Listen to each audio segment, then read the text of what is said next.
Olá, pessoal! Sejam bem-vindos a mais uma aula do nosso curso de Química Inorgânica. E na aula de hoje nós vamos ter o quarto vídeo da série sobre teoria do campo cristalino. No vídeo de hoje nós vamos discutir o efeito Ian-Teller, que é um efeito que acontece que faz com que o meu complexo não seja um octaedro perfeito. Bom, para a aula de hoje eu escolhi essa canequinha aqui. É uma caneca da Disneylândia de Paris. Essa fui eu mesmo que fui comprar. Linda, tá vendo? Enorme. Pra quem gosta de chopp, apesar que dizem que bebida, cerveja, né, em copo muito grande se esquenta, não é bom. Pessoalmente eu não bebo cerveja, não gosto, então não sei falar não. Mas é uma caneca muito linda, muito legal. Chega de conversa fiada, né, gente? Fecha todas as abas, desliga o celular. A nossa aula começa agora. Bom, então nós vamos discutir um pouco sobre o chamado efeito Ian-Teller. E apenas para fazer uma revisão sobre o que nós viemos estudando, quando eu tenho um centro metálico na presença de um campo octaédrico, os orbitais deles vão desdobrar. Se eu pegar aqui um metal de configuração eletrônica D9, por exemplo, que é o caso do cobre 2, se eu for distribuir esses 9 elétrons, eu vou chegar numa configuração como essa. Vai ter aqui 1, 2, 3, 4, 5, 6, 7, 8, 9 elétrons. Gostaria de chamar a atenção de vocês para esse elétron aqui, de spin para baixo, que está no orbital DZ2. Vocês estão vendo que eu coloquei ele aqui, mas eu também poderia colocar ele aqui no dx2 menos y2? Ou seja, eu tenho duas possibilidades para colocar um único elétron. Quando eu me deparo numa situação como essa, eu posso ter o que a gente chama de efeito Ian-Teller. E é isso que nós vamos discutir na nossa aula de hoje. Bom, então o que é o efeito Ian-Teller? Vou ler aqui o teorema, que é o que está escrito nos livros. Esse teorema fala que em situações na qual orbitais degenerados possuem mais de uma possível forma de ocupação, ocorrerá uma distorção tetragonal, diminuindo a simetria e removendo a degenerescência dos orbitais. O que isso quer dizer? Vou focar principalmente aqui. Ocorrerá uma distorção tetragonal. Quando eu tenho um complexo octaédrico, as minhas 6 ligações metal-ligantes são iguais. A distorção tetragonal significa que duas dessas ligações podem aumentar ou diminuir. Quando isso acontece, há uma diminuição de simetria. E isso vai quebrar a degenerescência dos orbitais. Então, eu não vou entrar em detalhes por causa da teoria de grupo, mas você vai sair de uma situação de um grupo OH, que é quando as 6 ligações são iguais, e vai passar a ter um grupo D4H, que duas ligações vão ser mais curtas ou mais longas. Então vamos pegar um caso aqui onde isso é mais expressivo, que é a configuração eletrônica D9, quando você tem um íon cobre 2, por exemplo. Então é aquela mesma situação que eu já discuti, você tem um elétron aqui que poderia estar ou no orbital DZ2 ou no orbital DX2 menos Y2. Vamos assumir, no entanto, que eu vou pegar os dois ligantes que estão ao longo do eixo Z e vou afastar eles em relação ao centro metálico. Então eu estou fazendo um alongamento da ligação ao longo do eixo Z. Vamos lembrar que na teoria do campo cristalino, esse desdobramento ele é causado devido à repulsão eletrostática. Então aqui é a situação onde a repulsão ela é igual, dada por uma casca esférica. Eu posiciono os meus ligantes nos eixos de coordenada, então eu tenho esse desdobramento aqui. Agora eu peguei dois ligantes ao longo do eixo Z e aumento eles. O que vai acontecer? O que acontece é que agora os meus ligantes que estão ao longo do eixo Z, eles vão estar mais afastados dos meus orbitais em Z. Então esse orbital aqui, o DZ2, ele vai ficar ligeiramente mais estabilizado do que o X2 menos Y2. Quando eu aumento ao longo do eixo Z, vai ter uma diminuição ao longo do X e Y. Então esse orbital aqui, dx2 menos y2, ele vai aumentar em energia. É basicamente isso que acontece. A mesma coisa acontece com os orbitais dxz, dyz e o ddxy. Os orbitais d de xz e d de yz, eles vão ter o ligante mais afastado, já que eles têm componente em Z, então eles vão estabilizar ligeiramente energia. E o orbital D de XY, ele vai aumentar um pouquinho de energia. Então esse desdobramento adicional que eu tive aqui em relação ao octaedro perfeito é o que a gente chama de efeito Ian Teller com alongamento em Z. Esse desdobramento que aconteceu nos orbitais EG, a gente chama de delta-1. E esse desdobramento adicional que aconteceu aqui nos orbitais T2G, a gente chama de delta-2. Delta-1 e delta-2 são muito menores do que 10dQ, ok? E o delta-1 é maior do que o delta-2. Por que disso? Porque o delta-1, os orbitais estão ao longo do eixo.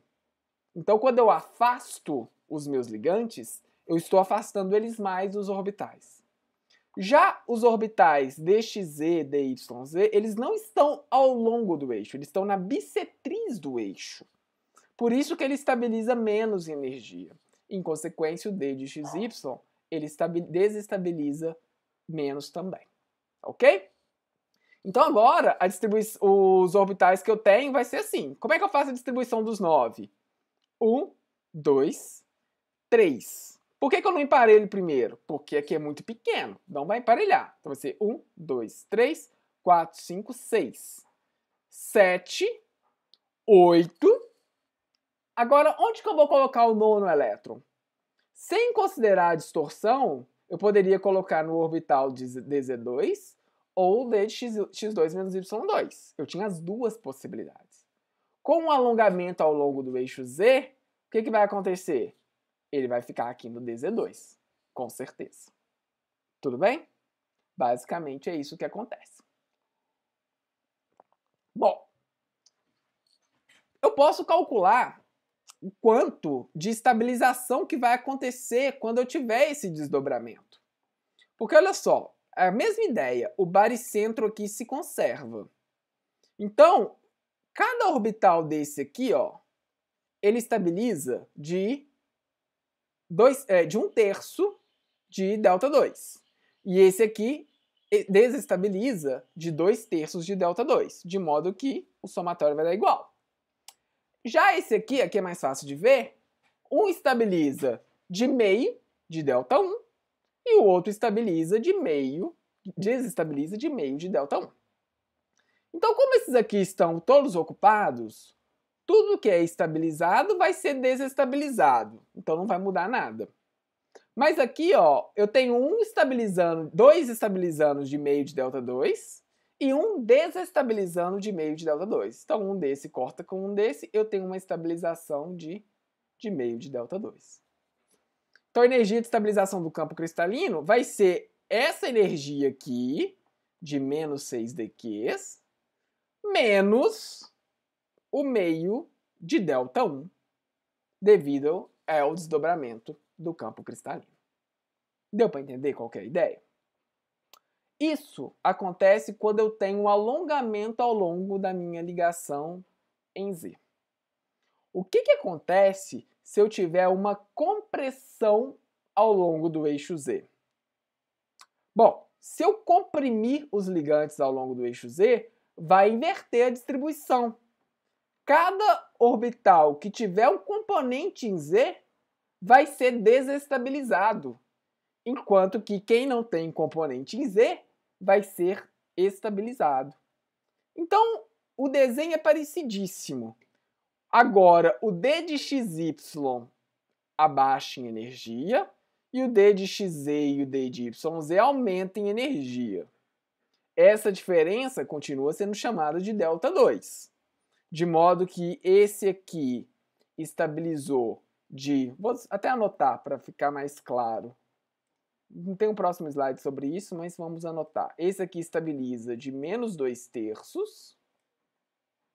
E cada um desse aqui desestabiliza de 1/3.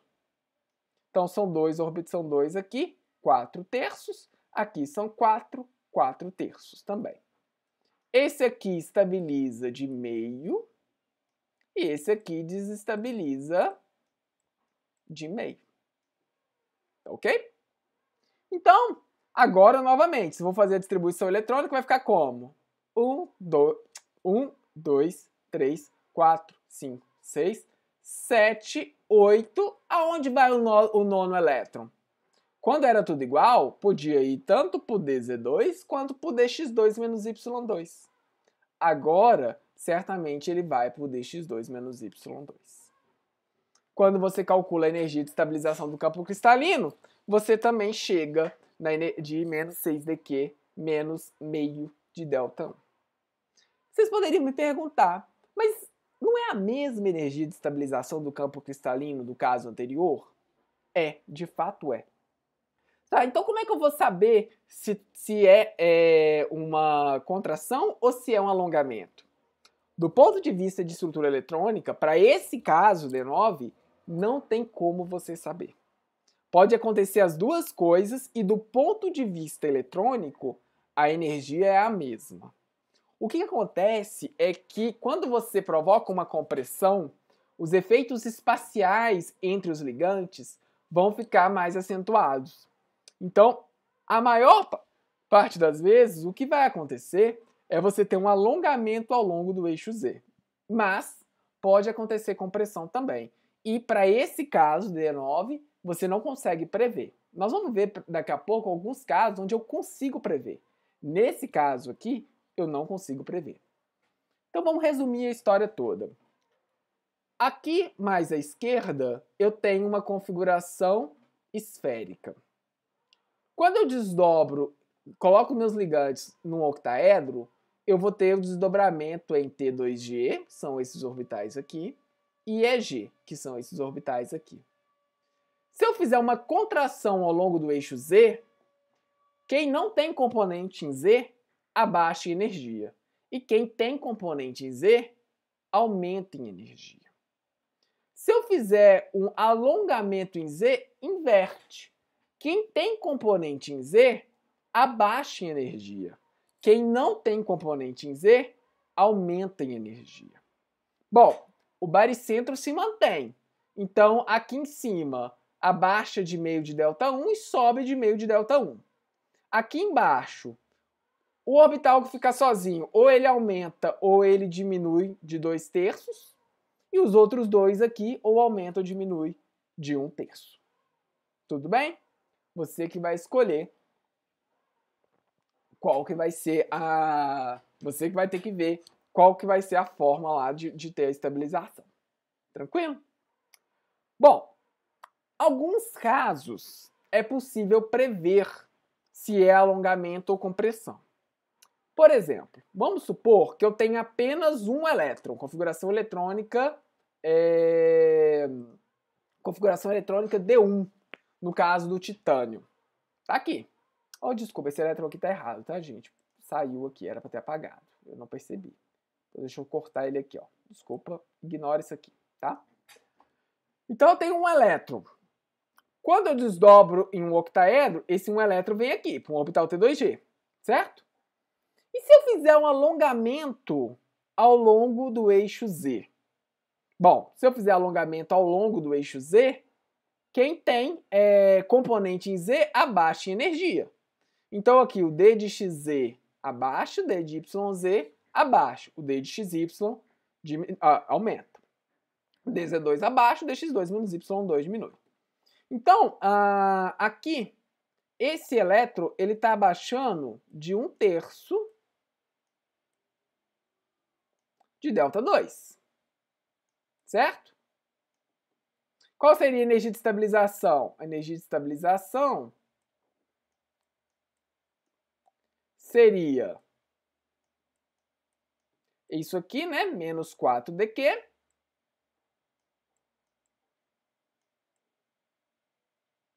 menos 1/3 de ΔI. Tudo bem? É isso. E se eu tiver agora uma compressão ao longo do eixo Z? O que vai acontecer? Se eu comprimir ao longo do eixo Z, Quem tem componente Z, sobe. E quem não tem componente Z, abaixa.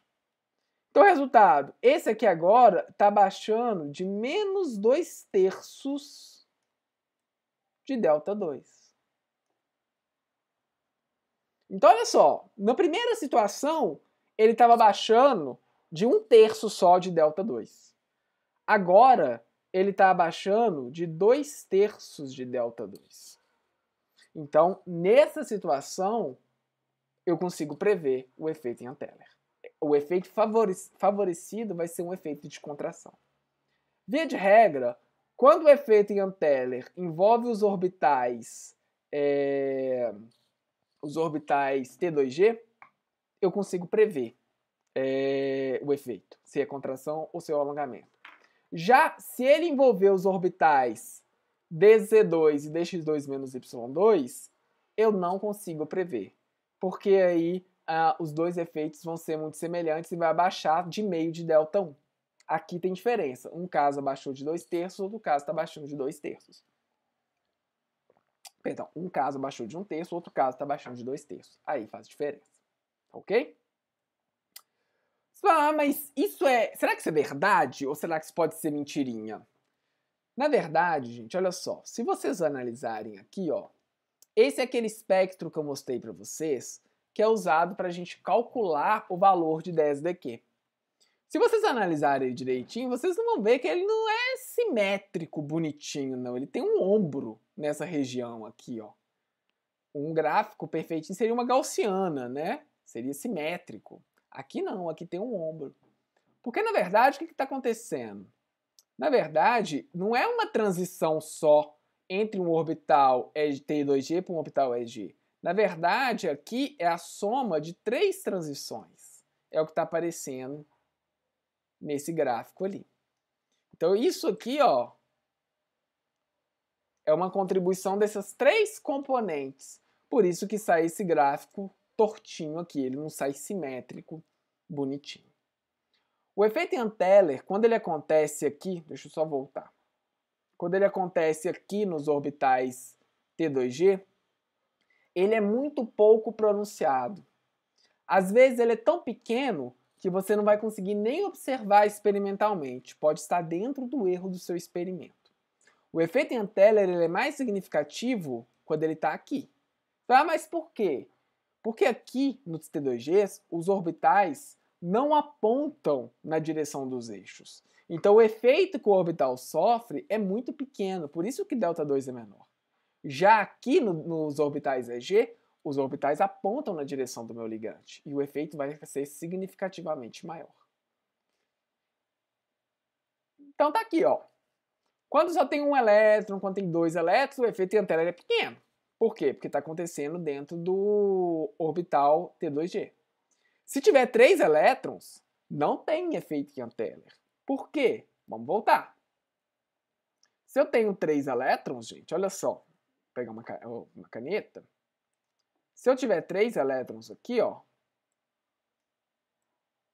eu só tenho uma forma de colocar os 3 elétrons no orbital T2G.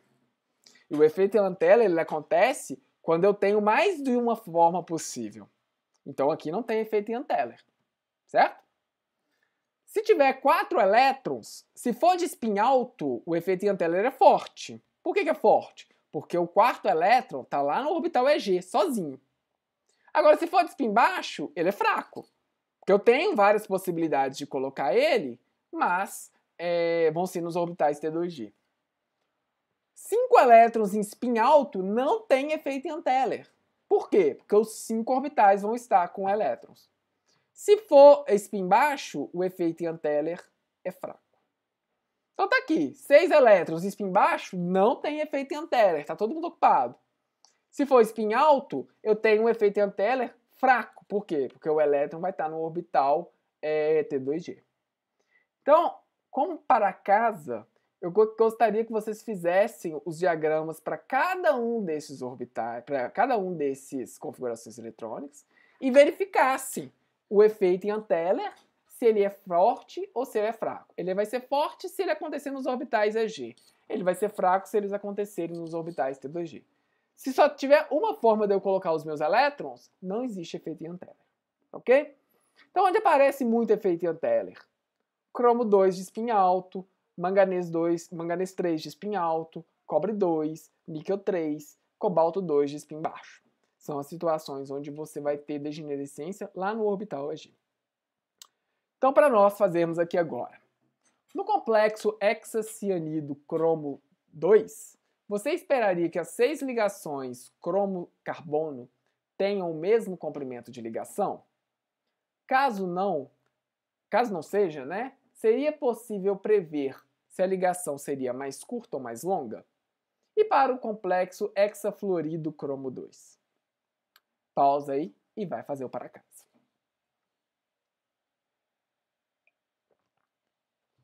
Vamos lá. Então, vamos pegar o primeiro caso. A pergunta é: tem efeito Ian Teller ou não tem efeito Ian Teller? É isso que eu quero saber. Então, o cromo 2 vai ser qual configuração eletrônica?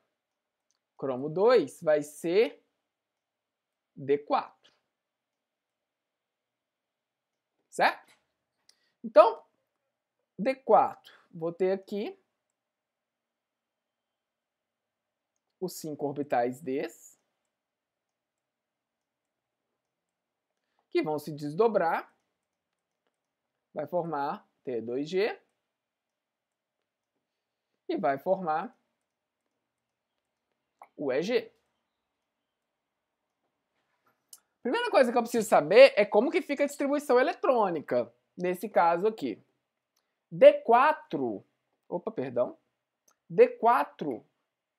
eu posso ter ele com 4 elétrons desemparelhados, numa configuração de spin alta, ou apenas 2 elétrons desemparelhados, numa configuração de spin baixo. Bom, pelo meu complexo eu consigo decidir. É um complexo de cromo 2, então NOx razoável, mas cianeto. Cianeto é um dos ligantes mais fortes da série espectroquímica. Então, o meu complexo ele vai ser um complexo de spin baixo. Então tá aqui. Então o efeito Ian Teller, ele vai ser um efeito Ian Teller no orbital T2G. Por consequência, ele vai ser fraco, certo? Então vamos ver as duas possibilidades. Primeiro, alongamento em Z.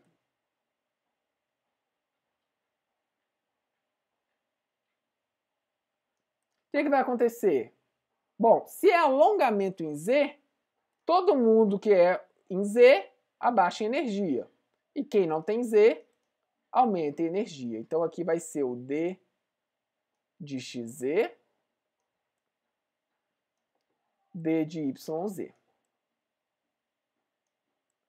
E em cima o D de XY. E aqui eu tenho o DZ2, é alongamento, né? E o D de X2 menos Y2. E agora eu vou preencher os 4 elétrons. Vou colocar aqui, ó, 1, 2, 3. O quarto elétron veio para cá. Certo? E se fosse compressão? Bom, compressão inverte, né? Agora, quem tem componente Z aumenta em energia. Então aqui vai ficar o orbital D de XY. E em cima aqui o D de XZ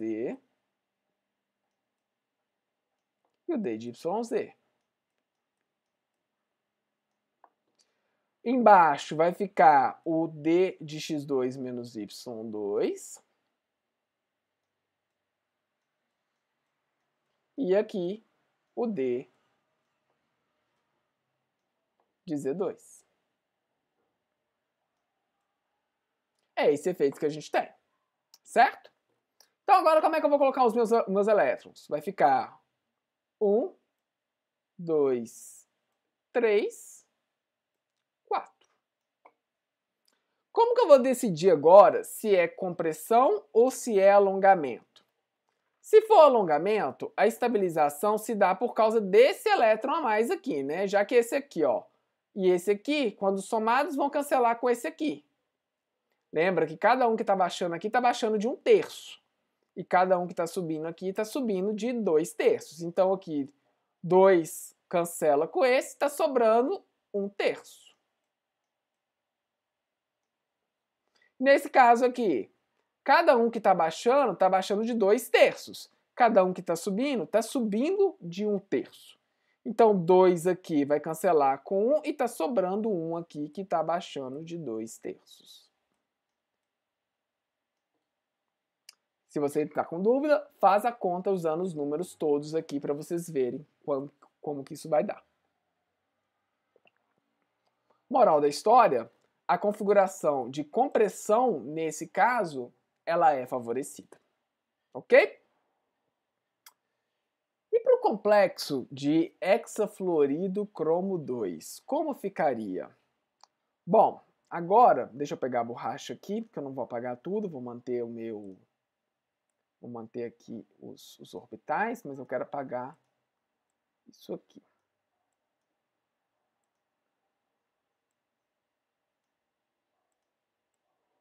Bom, cromo 2, na presença de um campo do fluoreto, ele vai ser de spin alto. Por quê? Porque fluoreto é um dos ligantes mais fracos na série espectroquímica. Então esse 10 daqui é pequeno, esse elétron a mais vai vir para cá. Então agora vamos fazer a distribuição se for alongamento. Vai ser 1, 2, 3. Esse elétron aqui vem para aqui. 4. Orbital DZ2. E se for uma compressão? 1, 2, 3 e 4. Quer dizer, na primeira situação aqui, estabiliza de meio de ΔI. E nessa segunda aqui também estabiliza de meio de ΔI. Ou seja, aqui nesse caso, eu não consigo saber se haverá um alongamento ou se haverá uma compressão. O que eu sei ao certo é que não vai ser um octaedro perfeito. Vai ter efeito Ian Teller. E aí, deu para entender a ideia por trás desse teorema de Ian Teller? Isso é extremamente importante e vai aparecer em diversas vezes. Isso não só muda o tamanho do seu complexo e como estão a distribuição dos ligantes, como também vai acabar mudando aspectos do espectro, como eu mostrei para vocês. Espero que tenham gostado. Se tiver gostado, dá um tchau. Compra um M&M's para mim para mandar de presente depois. Um forte abraço para vocês e eu volto em breve com mais um vídeo desse curso. Tchau!